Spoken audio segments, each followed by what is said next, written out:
Greetings. My name is Letitia Hensley, and I'm the Charlotte-Mecklenburg Schools Director of Family and Community Engagement. We are excited that you are joining us today and know you will gain great insight from this session. At the conclusion of today's session, please provide feedback so that we can continue to support you with amazing sessions that will be provided throughout the year. Now, without further ado, we'll turn it over to our presenters. My name is Caitlin Brick, and I'm an Advanced Studies Specialist. We are so glad you're here today. For translation support, in the top right corner, you can click Captions, and then click Show Live Captions and select a language from the drop-down menu. For the Q&A, you can click Q&A and type your questions in the box. The questions will be monitored, and we'll have Q&A time at the end. Please feel free to share your reactions during the presentation as you see appropriate by clicking the React button. We want to hear from you. Please share your feedback from today's session to be entered to win a $100 gift card. The winner will be contacted by email on February 28th, and the link to that should be in the chat. Thank you so much for being here today. To share some background, the Advanced Studies Department in CMS encompasses many different programs. We house talent development at the elementary level, AIG K-12, honors courses, college level courses like IB, AP, and Cambridge, credit by demonstrated mastery, and governor school. Today we'll be focusing on high school honors coursework.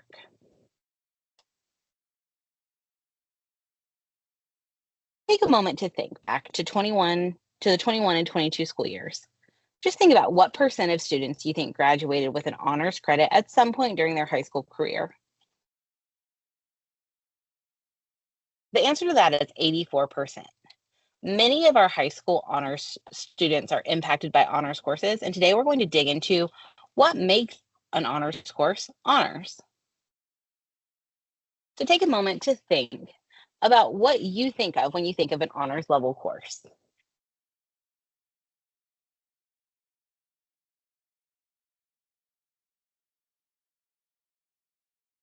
When we think about honors level courses, we're thinking about independent investigation, intentional differentiation, inquiry and connections, depth and complexity, collaboration, and sometimes an increased pace. But what honors courses are not is additional assessments, one size fits all, long papers, and lots more work. In July of 2023, the North Carolina Department of Public Instruction created a new honors level course guide, which includes key information for school districts to guide them as they develop and evaluate honors level courses in high schools. Today, we're going to dig into the expectations of honors level coursework so you have a deeper understanding of the advanced learning indicators. There are a few different ways in which honors courses differ from standard courses. Honors courses meet the needs of students with advanced learning needs by providing differentiated course of study and unique opportunities based on student aptitude, achievement, and interest. They provide depth and rigor, complexity, challenge, and creativity beyond what's offered in standard level courses. They also may have adjusted depth and scope, and they foster growth and achievement for students with advanced learning needs. Often, students will take honors level courses before taking a college level course in high school, like an AP course, a IB course, or a Cambridge level A or AS course. There are 4 advanced learning indicators that are looked at with honors level courses: acceleration, enrichment, extension, and depth and complexity. We're going to take a closer look at each of these. Acceleration is when students progress through a program at a faster rate than their typical peers. This can be ideal for students who master content at a faster rate. A very common example of acceleration is a student who takes Math 1 in 7th or 8th grade. Enrichment is when we improve the quality of something by adding something else. Enrichment does not necessarily mean that students move through the curriculum any more quickly. But in high school, teachers may utilize a variety of enrichment activities to enhance student learning, engagement, and development. Teachers can provide enrichment opportunities in a variety of ways, including student interest in specific topics or creative expression. Instruction design, when we think of extension of the curriculum, it refers to practices and strategies used to expand or go beyond the standard curriculum to enhance and deepen student learning. It involves providing additional opportunities, resources, and activities that enrich the educational experience, cater to diverse learning needs, and challenge students to reach higher levels of understanding and application. Some key concepts in curriculum extension might include depth, which is extending the curriculum by providing opportunities for students to explore more deeply. This may include in-depth research projects, advanced problem-solving tasks, or exploring more concept theories and concepts. The breadth of which students are studying, so this may involve broadening the curriculum by introducing new topics, interdisciplinary themes, or real-world applications that are not typically covered in the standard curriculum. Differentiation, which we'll talk more about later, which is extending in a form that aims to meet students' diverse needs. This allows teachers to tailor the learning experiences to challenge advanced learners while ensuring that all students can engage with the material at appropriate level for them. Teachers also integrate curriculum extension strategies, so high school teachers can create richer, more dynamic learning environment that challenges students to go beyond the basics and reach their full potential. The depth and complexity framework was originally developed in the mid-90s by Dr. Sandra Kaplan.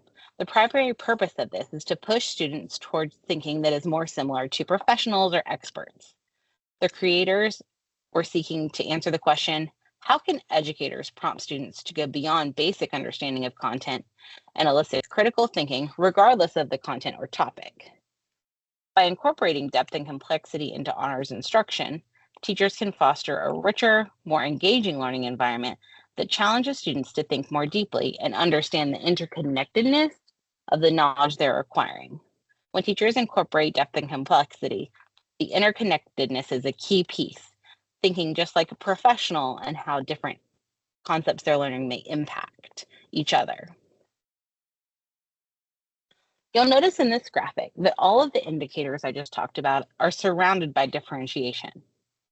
Differentiation is the practice of adapting teaching to meet the needs of individual students. We see differentiation in all levels of instruction, but this graphic provides an illustration of how acceleration, extension, and enrichment can happen independently or together, but they're all surrounded by differentiation and depth and complexity. When we think about differentiation, we're thinking about the fact that it's a marathon, not a sprint. We're adapting curriculum, instruction, and learning environment to address a wide range of student needs. The new DPI guidance around honors coursework, all stakeholders have a unique role in regards to the honors coursework. First, we'll take a look at the expectations of students in honors courses. Students are expected to demonstrate interest, ability, and motivation to interact with honors level content. They should exhibit a personal responsibility for learning and engage in the advanced level of learning. We also expect students in honors courses to communicate with their teachers if they need additional challenge or support. As your children move into high school and specifically into honors and advanced courses, it's imperative that they begin to advocate for themselves with their teachers, their counselors, and you about what they need in order to be successful. Families also have an important role in honors courses. We thank you for being here today to learn more about the requirements and expectations of honors courses. It's also necessary that you support your student and ensure they're able to perform at an advanced level. Even in high school, parents still have a role in communicating with teachers to make sure they're maximizing student success. Teachers of honors courses have to have the skills, knowledge, and disposition necessary to facilitate courses at an honors level. They need to develop and implement differentiated curriculum based on current research to support the growth of their students. It's also necessary that teachers utilize a variety of strategies to engage students and communicate with families, students, and administrators, again, to maximize student success. Finally, the school and the district have to make sure teachers that are assigned to honors courses have the skills and abilities to successfully facilitate the courses and ensure that teachers are utilizing the state honors guide to develop course instruction. The school and district also need to support teachers with professional learning experiences. When thinking about the best way to support your child at home, fostering high-level critical thinking skills is a great way to support their success in honors and advanced courses. Thinking about questioning is a great way to engage your child at home. Questioning is a fundamental tool that can profoundly impact student learning and engagement in the classroom. Effective questioning strategies not only assess students' understanding, but also promote higher order thinking skills, foster curiosity, and encourage active participation. In the context of honors education, high quality questioning takes on even greater significance as it provides opportunities for advanced learners to delve deeper into complex concepts, explore interdisciplinary connections, and challenge their intellectual boundaries. Effective questioning in the honors classroom should be purposeful, open-ended, and tailored to the diverse learning needs and interests of advanced learners. Well-crafted questions should challenge students to move beyond rote memorization and engage in higher order thinking processes such as analysis, evaluation, and creation. By posing thought-provoking questions that require students to apply their knowledge to novel situations, teachers can foster a deeper understanding of complex concepts and encourage intellectual risk-taking. By implementing these high-quality questioning strategies, teachers can create an intellectually stimulating learning environment that challenges advanced students, nurtures their unique needs, and fosters a lifelong love for learning. Thinking about this from the parent perspective, think about how you can engage in higher order questions with your students. The value of questioning, thinking about how you can integrate questioning into your time at home with your child. We know a classic teenager move is to love to argue. So think about how you can use it to develop your child's skills. Push them to think deeper into questioning and create sound arguments for things that they want or to advocate for something. So some questions you could ask related to school might include, what evidence can you provide to support your interpretation of the character's motivations? But you could also ask evidence-based questions around why your child may want to engage in a particular activity outside of school or take a certain course. Also thinking about asking how you could redesign an experiment to improve the accuracy of the results, or how the scientific theory could be applied to solve real-world problems. Feel free to check out the high school curriculum page and course planning guides for the different honors courses that are available throughout CMS. Please share any questions in the Q&A and we will go over them together.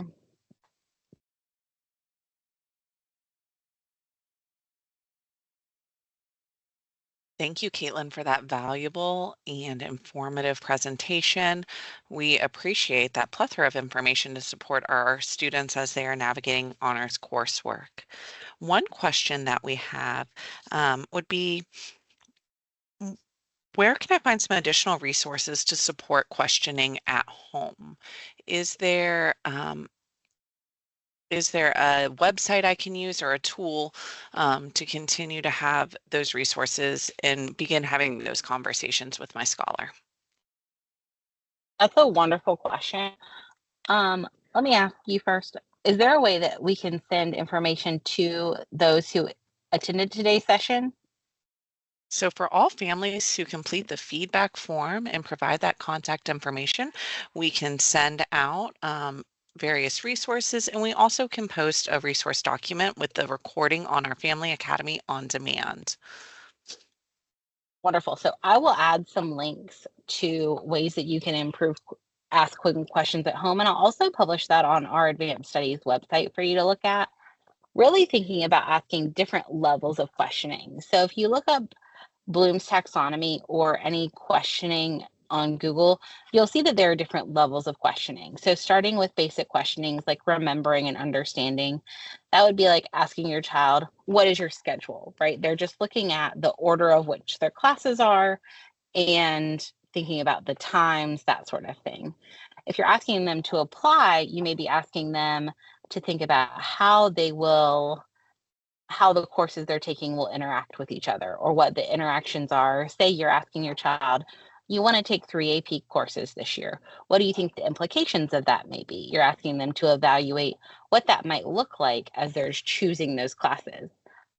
On the opposite end, you might ask, if your child doesn't want to take any advanced courses, why not? What do you think the implications of that might be in the long run? So getting them to evaluate how that might affect them when they're thinking about what they'd like to do after high school, what colleges they might decide to apply for, and how it may impact them, whether they take no advanced courses or lots of advanced courses.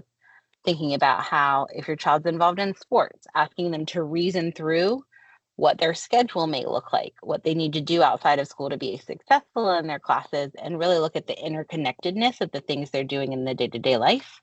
And then you could ask them to create a plan. So looking long term, how are they creating something that's going to be successful? But we will share those resources with anyone who completes the Q&A or the evaluation form, and also we'll publish those on our website. Wonderful. That's some great information. Thank you so much. If you could share a little bit more about the difference between the honors and Cambridge at the freshman level.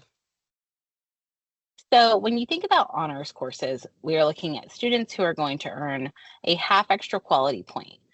With Cambridge, we have different levels of courses. So you have your CIE courses, and then you have your AS and A courses. AS and A courses earn a full quality point like an AP course or an IBDP course.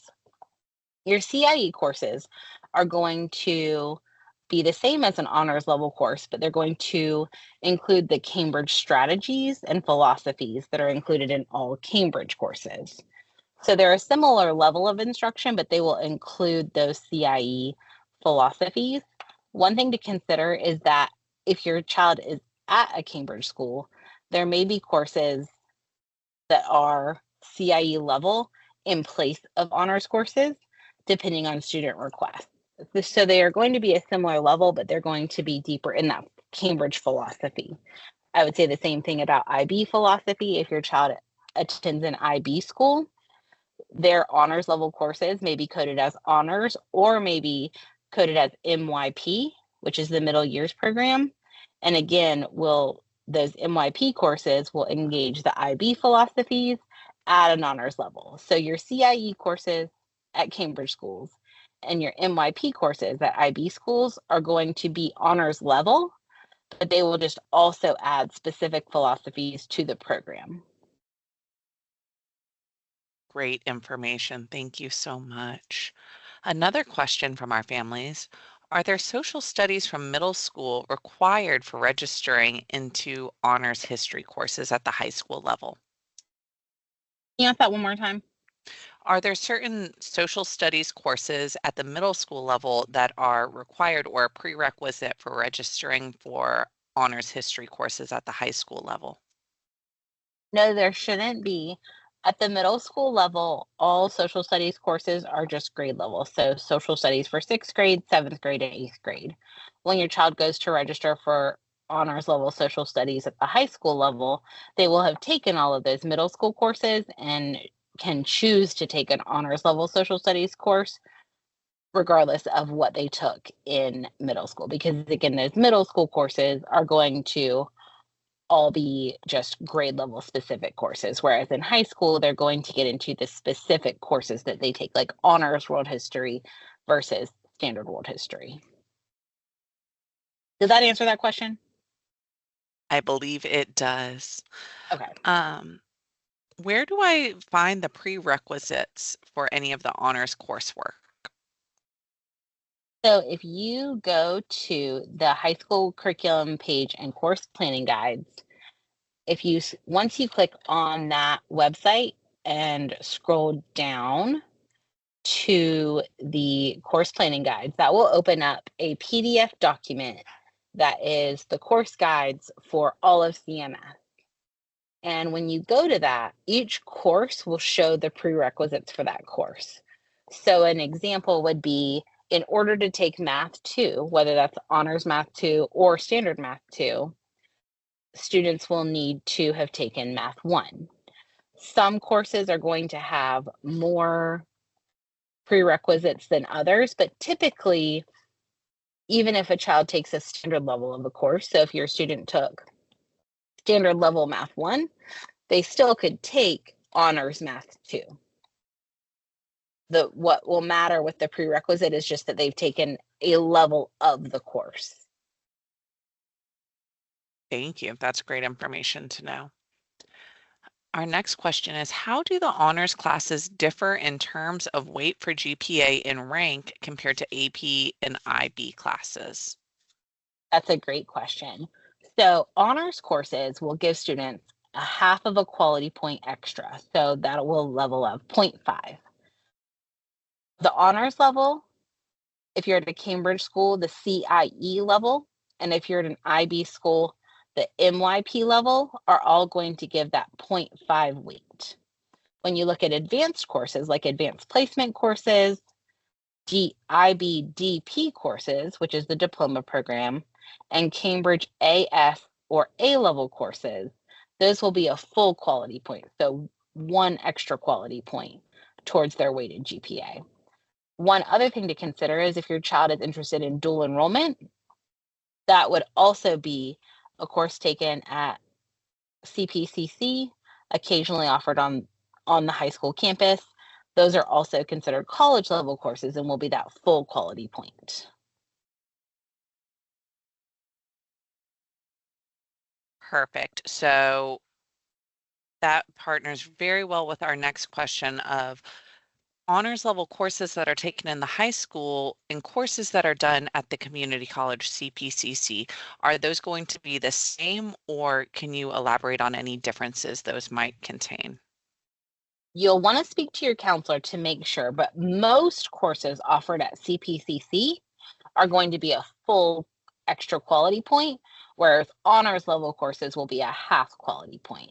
So when you're taking CPCC classes, AP, DP, or AS and A level, those are going to be your college level, which is 1 full quality point, which is going to be the highest you can earn in high school. There are a few, I believe, courses at CPCC that may be honors level, but it's rare. So talk to your CDC or your counselor to confirm that. But most of the CPCC classes will be a full quality point. Wonderful. Can you delve into what is a Cambridge course versus an IB versus AP? There's so many that you're referencing, just so that we make sure that our families have that clear understanding. Absolutely.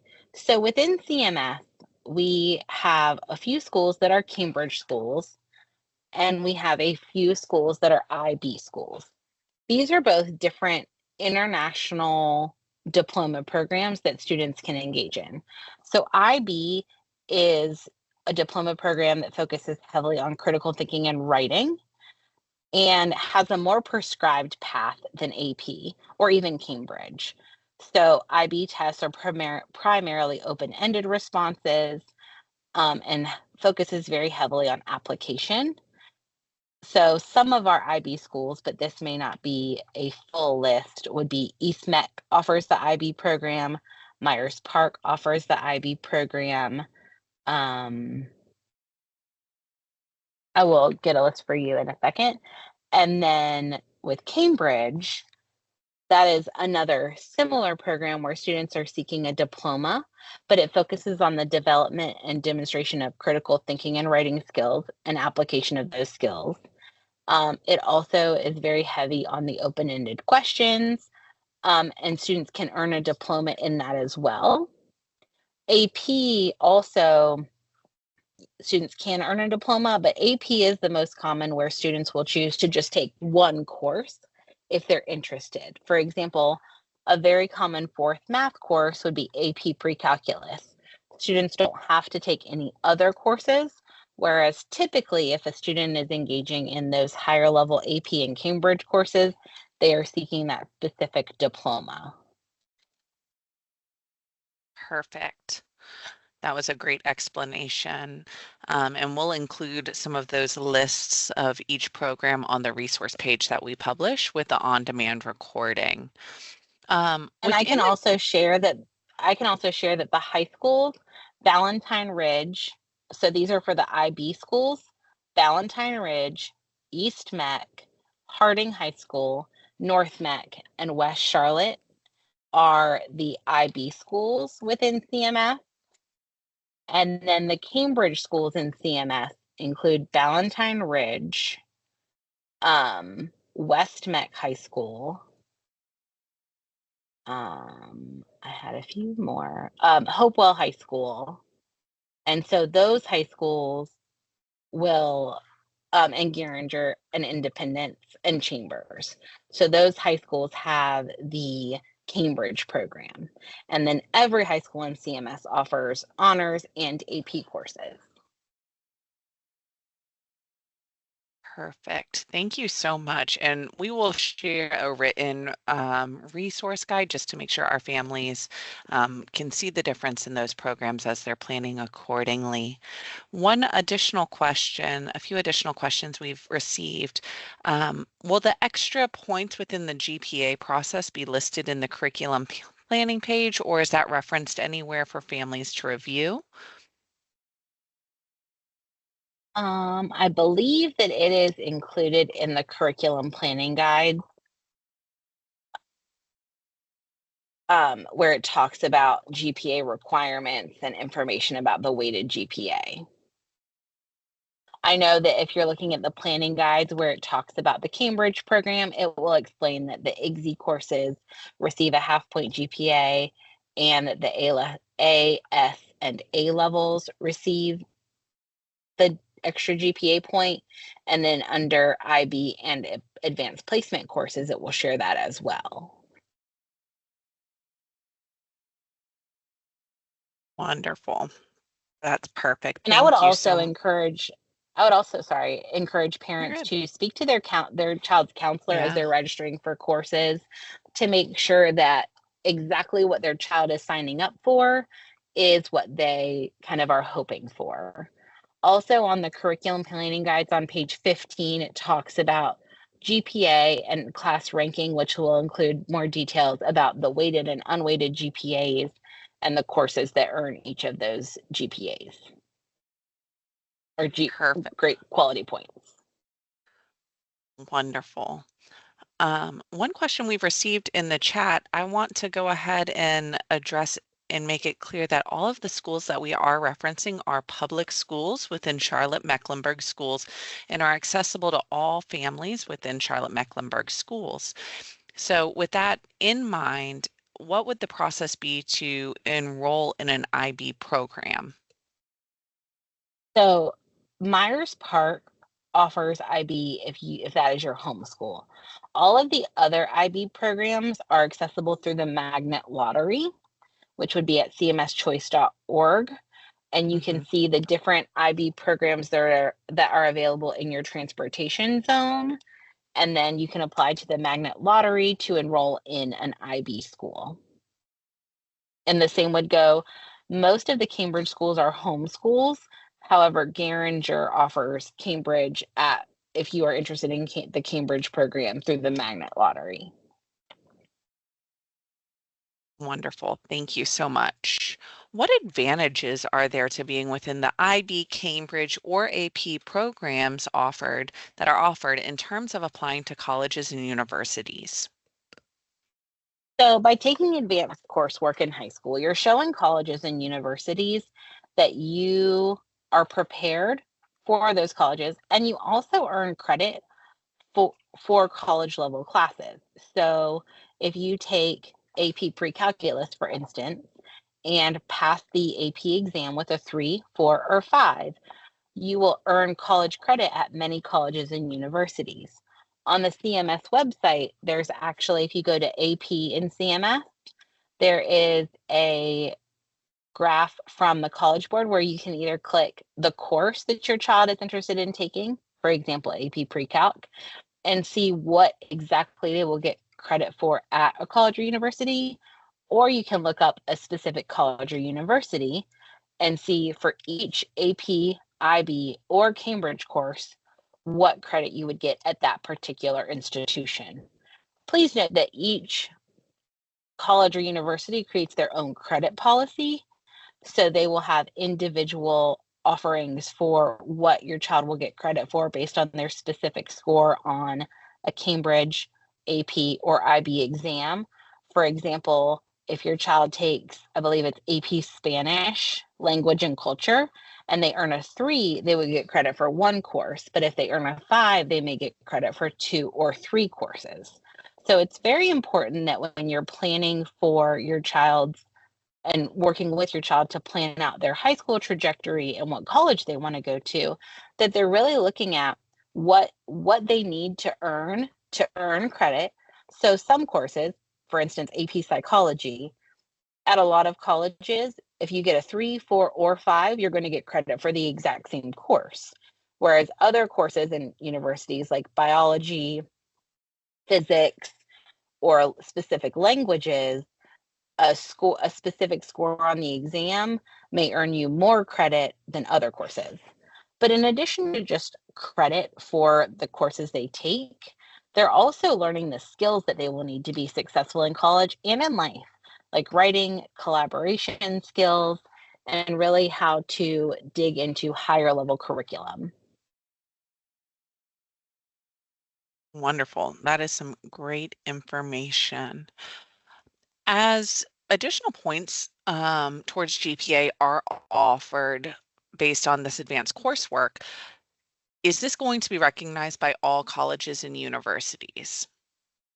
So when students are applying for college, typically the school will ask for both their weighted GPA and their unweighted GPA. So schools will see both, but what this is showing colleges is that this student engaged in higher level coursework and did well. The other thing that's very important, though, to remember is colleges look at much more than students' grades. So they're looking at what extracurricular activities your child was involved in, if they played, any sports or instruments or had a job, all of those things. They're also looking at essays. So it's far more to colleges than just a GPA. But if a college is looking at 2 students who have identical, extracurriculars, courses, everything, but one student, and even grades, but one student was earning A's in, for instance, honors and AP classes, and another student was earning A's in standard level classes, the college may look at that differently and say, this student has demonstrated success in college level coursework already by taking an AP class, whereas another student may have gotten an A, but in a standard level class that doesn't show the same to the college, while it's still great. And each college is going to look differently. And so that's where it's really important to speak with your counselor, do your research. And I would also encourage you to visit bigfuture.com to look at what different schools look for and really plan with your child as they're going into and going through high school, what their goals are and how they can tailor their schedule to meet the needs of those goals. If you have a child who's really interested in math classes, they can take courses at CPCC, they could take AP courses, they can even take honors level courses in the areas they're interested in that will then prepare them for life beyond high school, whether that's in a career, the military, or college. Thank you. That is some great information. Another question we've received is, if a student participates in the Academy of Health Sciences, in which the courses are honors, are these credited towards a science requirement for graduation? So in that course planning guide, we'll show all of the different courses that are required for graduation. This can vary by cohort, so make sure that you're looking at the cohort requirements for the year that your child enters high school. So you will see in there, it may say for students entering 9th grade, beginning with the 2015-2016 school year. If that ever changes, that is typically tracked by the year your child enters high school. But then the individual courses are going to depend on exactly what's required. So if you're looking at science classes, they have to have 1 health and PE credit, and they have to have 3 science credits.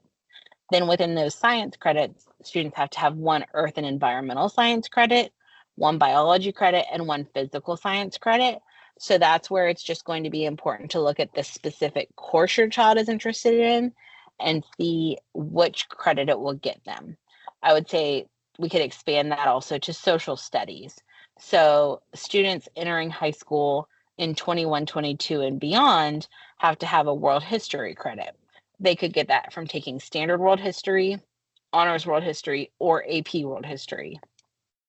And that's the kind of thing where you can really look at specific courses and what graduation requirement they fulfill. Thank you. That's definitely some great information regarding some of those differences. Can a student combine an IB program with a specialty track? For example, can a student simultaneously be a part of the engineering track within their building and the IB program? I would encourage you to speak to the counselor at your child's school. All we want to make sure is that students are going to be able to be successful with whatever tracks or programs they want to be on.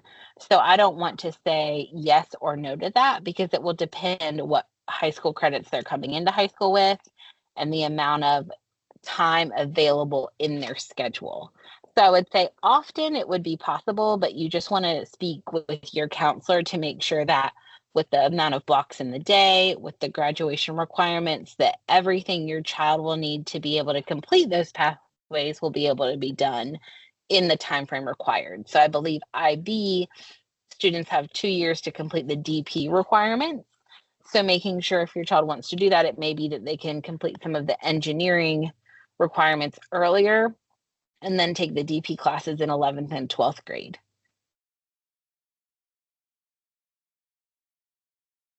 Thank you. Can you give a little bit more information regarding the terms weighted GPA and unweighted GPA? Absolutely. So when you look at the unweighted GPA, that means that regardless of what level the course is, so if it's a standard level class, an honors level class, or an AP, IDP, or ASA level class, every A is a 4.0. Every B is a 3.0, every C is a 2.0, every D is a 1.0, and every F is a 0. When you look at weighted GPA, students earn extra quality points for honors and advanced level courses. So an A in an honors level class counts as 4.5 on a weighted GPA, where it only counts for 4 on unweighted GPA, or an AP course counts for 5 if they earn an A. So when a student is calculating their GPA and they're looking at an unweighted GPA, they only need to look at what grade they got. It doesn't matter the level of the course versus if it's a weighted GPA, they need to calculate more if they took a higher level course. That makes sense. Some great information there. I'll also Regarding add that you can calculate your GPA by adding up the weighted or unweighted if you're trying to calculate your unweighted GPA numbers. Again, this is available in the high school planning guide on page 16, and then dividing by the number of courses your child is enrolled in. wonderful.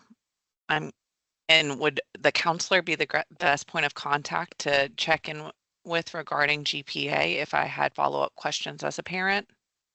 Yes. Thank Your you. child's counselor is a key to their education. They are going to support their scheduling and registration. They can support college applications. They'll understand the GPA. Also, if your child attends a school with AVID, AVID stands for Advancement via Individual Determination, and this is a school-wide system and also a course that your child could enroll in. And that course will do a lot of work around college applications, calculating GPA, and just navigating some of the requirements of kind of getting ready for college and being successful in high school and beyond. If you're interested in more about that, Elizabeth Jordan is the CMS AVID District Director. I would encourage you to reach out to her or your school AVID coordinator if your child attends a school with the AVID program. Great information and a great point of contact for next steps. We'll make sure that that is on the resource page that will be published on demand along with today's session recording. We have one more question in the Q&A.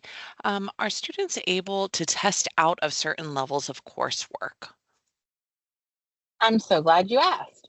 So CMS offers something called credit by demonstrated mastery, and also often referred to as CDM.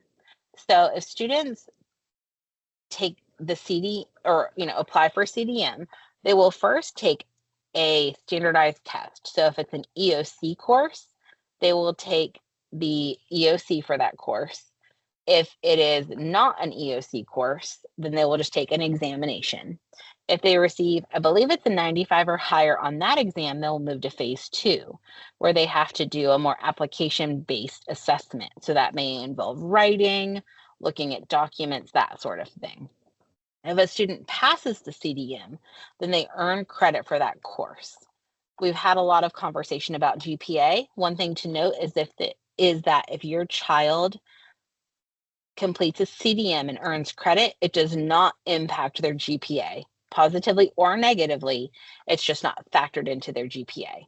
So CDM is available for any high school level course other than AP, IB, Cambridge level. So college level courses cannot be CDM'd, but world history, for example, a great option if a student is native in another language, they could try to CDM, say Spanish 1 and 2.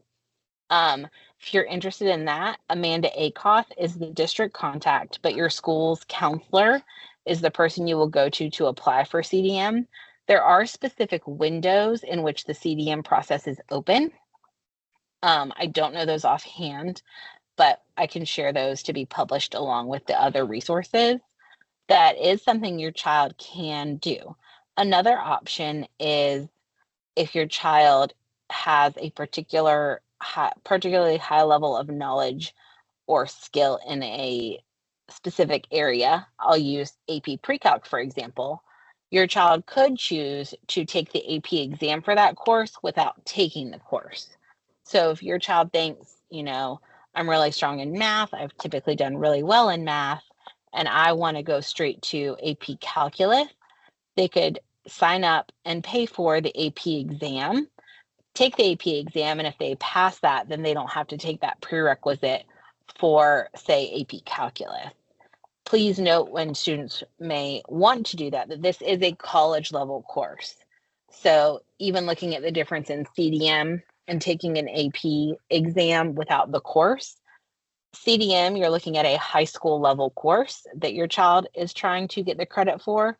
AP, you're looking at a college level course that your child is going to get the credit for. So just when considering signing up for either of those things, there is a significant amount of work that may need to be done to make sure they have the skills to get that credit, but it is possible. Wonderful. That is some great information about just different avenues and opportunities that our students and families have to demonstrate the knowledge and understanding that they have achieved.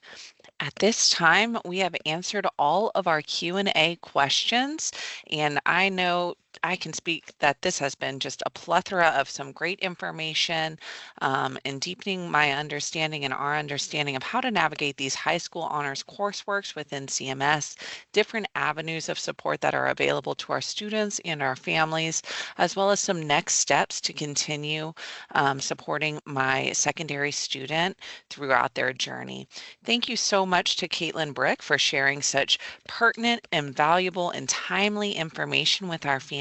And families, thank you for joining us to engage today. As a reminder, we value your feedback. We want to make sure that these sessions are meeting your needs and providing you with the information and topics that support you as a family at home. So please share your feedback. We will be raffling off a $100 gift card for families that have submitted feedback in the month of February. please take a moment to provide us with that feedback. It's about 3 questions, and you'll be contacted on Friday, February 28th via email if you were the winner of that raffle. So once again, thank you so much to our families for joining us today, and thank you for Caitlin Brick for sharing such wonderful and pertinent information. We look forward to seeing you at our next Family Academy session on the 20th of February, and hope that everyone has a wonderful day. Thank you again. See you next week.